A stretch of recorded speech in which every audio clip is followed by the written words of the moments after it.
this was about unity, and we respect our men and women in uniform. We respect our troops. We love them.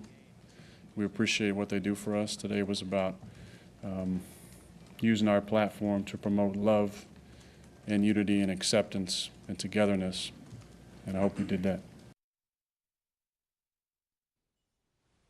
Obviously a hot topic right now as we hear cheers from the crowd.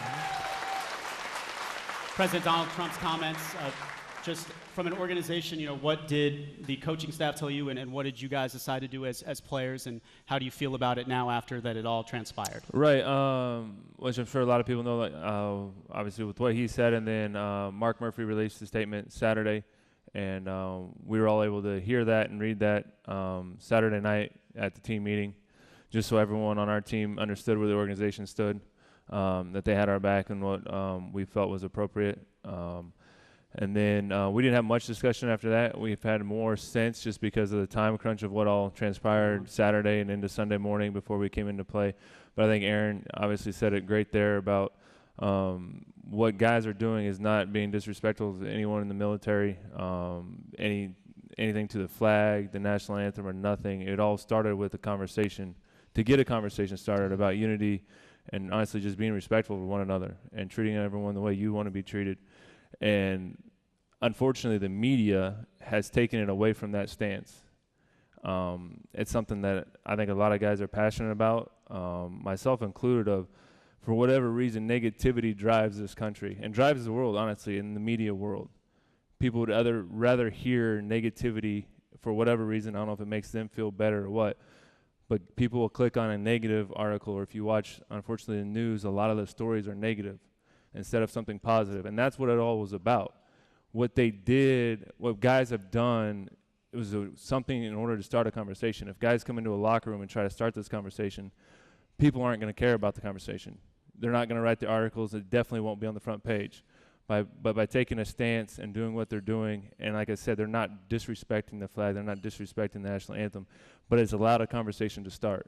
And what we're trying to do now is progress through that and get away from, talking about the flag and the national anthem. We all understand what that means for this country and what it means to everyone individually, and it means something different to each individual. Like, no one in my family has served in the military, but other families have, so it's going to mean probably a little bit more to them than me because they have that personal experience. But I still respect everyone who's served in this country.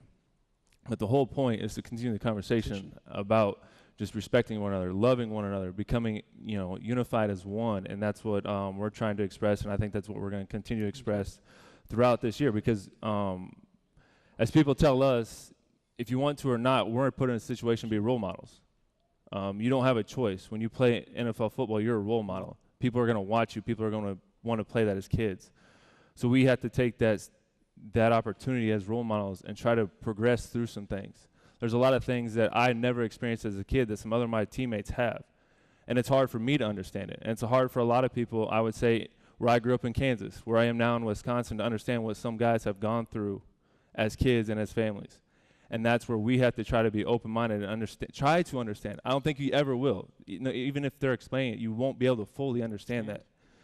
But you have to understand, everyone has experienced different things. And so we're just trying to progress that discussion, try to make a change, because obviously we have an opportunity to make a change for our kids and our kids' kids and down the road.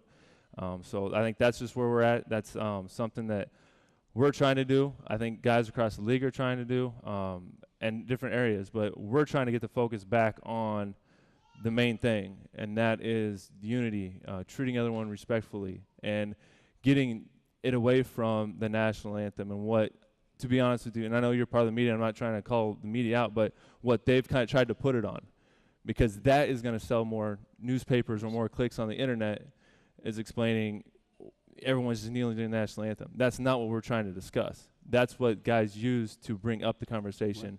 And now we need to continue with that conversation in the right way. Right. I agree with you. I think it's just that you have to get a response from the crowd here. Thank you so much for opening up.